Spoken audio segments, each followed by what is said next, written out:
So we have another down in the DM, right? One of my homeboys, he's like, what do you call it? A estranged father, right? Okay. Uh, he lives in Long Island. His baby mother lives in Texas, right? Mm-hmm. So they hooked up maybe like two, three times when she was out here on vacation. She had a baby by him. So they didn't really get a chance to even know each other, and he barely knows this child, right? So they came up to New York last summer, and he was telling me about his experience meeting his son for the first time. So initially, of course, he's on child support because, it was his child. So he actually spent some time with him, taking him to different places such as Chuck E. Cheese, out to dinner, and Mm-hmm. everything. The kid, he said, was embarrassing. He did not know how to act in Chuck E. Cheese. He's fighting other kids. He's, what he said, he hit a little girl with the little balls, paws, the little balls from the The ball ball pit, pit. Okay. everything, and he was just way out of control. He did not want to eat his food. He's pouring ketchup all on his French fries. It was like a disaster horror story. So he was thinking about telling them. Well, he said he was going to tell the mother that he doesn't really want to have nothing to do with the child due to how the child was acting. And he wanted to kind of chastise her about how he's being brought up. Mm-hmm. What do you think about that? Okay. So first of all, Travis, you a piece of shit. Okay. First of all, parenting is not easy. I don't know where y'all got this mindset that it is. Maybe your parents made it look easy. That shit is not easy. There's no blueprint straight to parenting. Every child is different. You're different than your cousins, your siblings, your friends, everybody. Okay. So first of all, this is the time to step in. This is not the time to step back. Right? It's bad enough that you all live in two completely different places, and we're not talking New York, New Jersey. We're talking New York and Texas. So he's thousands of miles away. And I'm sure if you had active communication with this mother, she would have told you this little boy was out of hand. Like, she didn't just send him to you thinking he's the perfect angel, unless she's mentally unstable herself, thinking he's the perfect angel. And now he done turned into the Tasmanian goddamn devil while y'all outside in public. The fact that he doesn't listen to your voice and the depth of your voice as a man doesn't render some level of authority and a little bit of fear speaks volumes, because most times when your father speaks, his voice, the tremble of it, causes you to straighten up just a little bit. So you, baby boy, it's time for you to step up and really become a parent here. You better have a conversation with this girl, whether it's you getting to spend more time with him, whether you taking time off to go down to Texas, whether he starts coming up here more often. You better get all into this mix before you lose this kid to the streets. Because that's what it sounds like. It sounds like he's going to become a product of his environment. Maybe mom's an enabler. Maybe she don't understand what she's doing as a parent, because it's hard to do a lot of things by yourself as a parent. Is it possible? Yes. Is it easy? No. Right? So you got to have a conversation with yourself and the mother. I don't care whether you got to include the grandparents. Y'all need a support team here. And it can't just be her folks and her people. But for you to say you're not going to do your part, or for you to be like, oh, I'm just going to keep sending you money. Baby, it takes more than money to raise these kids. Way more. And if you went out and you felt the way, could you imagine how he probably acts with his mom? Like, y'all got to have a real sit down, a real adult conversation. It's unfortunate that you all had this baby and didn't really know each other and didn't really seem like y'all were together. Shit happens. Whether you strapped up, it fell off, she poked the hole, whatever the case may have been, the baby's here now. Let's focus on what it is. But hell no, you don't step back. You don't step back unless the mother is making it almost damn near impossible for you to do your job as a parent. And even then, I wouldn't suggest stepping back. You fight for your kid to the end. He has your blood running through his veins. That is your legacy, your lineage. Like, you do what you have to do, because you don't ever want your son to go out and say, this is my father, and now he's embarrassing your name and your legacy. And no offense, but let's look at 50 Cent and his son's situation, to where their situation is embarrassing. It is what it is. Now, whether who's right, who's wrong, I don't even care at this point. But the fact that they're still feuding, and that boy is grown. Okay, it's fucking crazy to me. So, and I hope they get it together too at some point. It seems like maybe they'll be coming together hopefully soon and have a real bond with each other. But you don't want to lose this kid.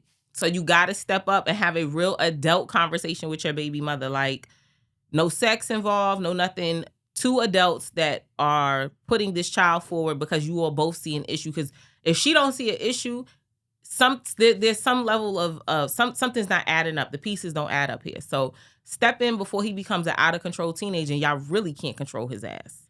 All right, so some mothers like to feel like, oh, that's my baby, ain't nothing, they can't do nothing wrong, the child can't do nothing wrong, and you're not around him every day to help deal with him. I feel like my child is perfect. What do you feel about those that just don't want to reprimand their child because, oh, that's just my child, that's just who he is? You're breeding a monster. And I hate to say it, but single mothers are some of the worst people to be raised by. Especially when it comes to the boys. Because it's my baby, he ain't do nothing wrong. Don't tell my kid nothing. You ain't his parent. You this, you that. And this is why Black women, we are overworked. We are dying at alarming rates because you ain't got nobody to fucking help you. And you gotta let the father help. I don't understand women that hold their kids from an active father who is going to want to raise this child with some discipline and some structure. You may not agree with everything, and that's okay. You don't have to. Again, we have as women, we have to start giving these men grace to parent in their own lane. I had to learn to let dad be dad the way he saw fit to be dad. And I'm not talking about hurting or harming this child or telling the child nothing crazy. No, there's boundaries for everybody. But I had to learn he's going to talk to the kids a certain way. His voice is deeper than mine. I had to learn that certain things that I see something wrong with, he may not, and vice versa.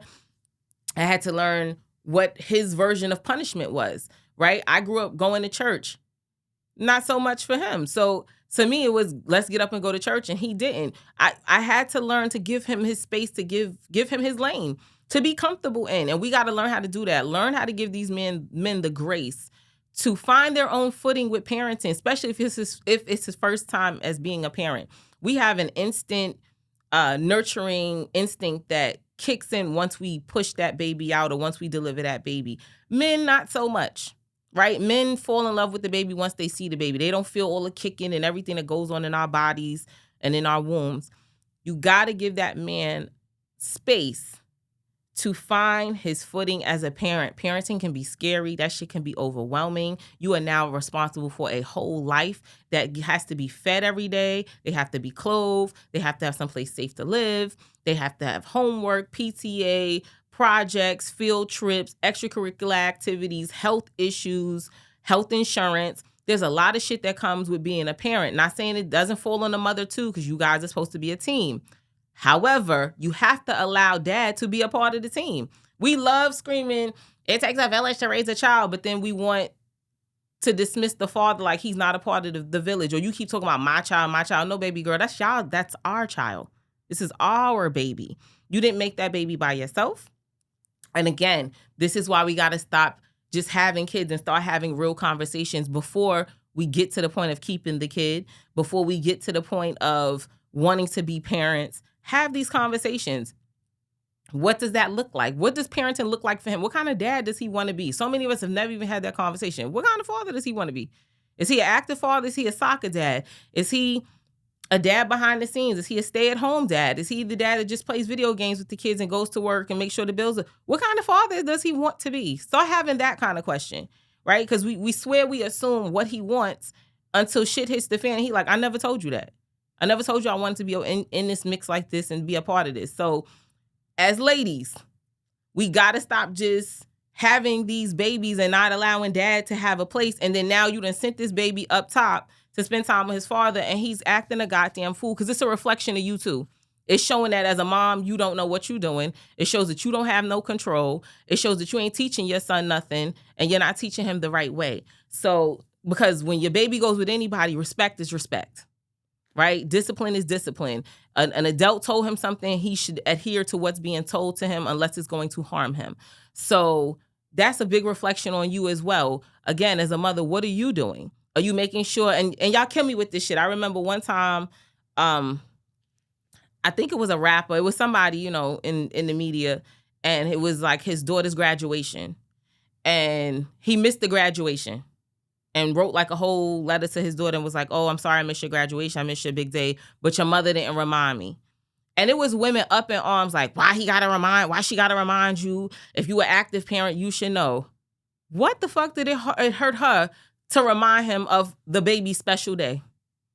If this is really about the kid, what's it going to take for you to render a phone call or a text message? Hey, don't forget tomorrow's so-and-so's graduation. Hey, don't forget in 2 days it's so-and-so's graduation. We be knowing sometimes who we have these kids with. You know this person's busy. I forget shit. And guess what? I'm around my kids all day, all the time. I forget things. I have to put things in my calendar. So we don't like to put other people in our shoes sometimes. And again, extend the fucking grace. If you can remind your mama of the graduation, you can remind grandma, grandpa, aunties, uncles, cousins, and everybody else, guess what? You can remind the father of the child as well and say, hey, don't forget so-and-so's graduating this time, this place, whatever. I don't give a fuck if my baby father needed a ride. If he needed a ride to the graduation, I'm going to go pick him up because it means something for him to be standing there in that audience so that his children can see he showed up to support them. We be so angry, bitter, and fucking gung-ho on making these men look crazy instead of letting our children understand you can grow up in a healthy co-parenting situation. Mom and dad can get along. We can stand together in the audience at school. We can come to these functions, not embarrass you, because God, some of y'all be embarrassing your kids. And we can still be there and be a support system because it takes a village. Get back to the village. Get back to that mentality. But this young lady, hopefully, things can get better moving forward. I'm not sure why dad is not in a life like that. I don't know if he just doesn't want it. I've been in that situation too. I've been in a situation where you calling dad and you're trying to make a play for him and make a move for him to just get in where he fits and he still don't want that shit. It happens. It happens. You got to take things as they come. But guess what? I exhausted my options. So I did my part. As long as you exhaust your options to make sure that everything can go smoothly or that parent can be in that child's life in some way, somehow, do your part. But again, this shit is not easy at all. It's not easy.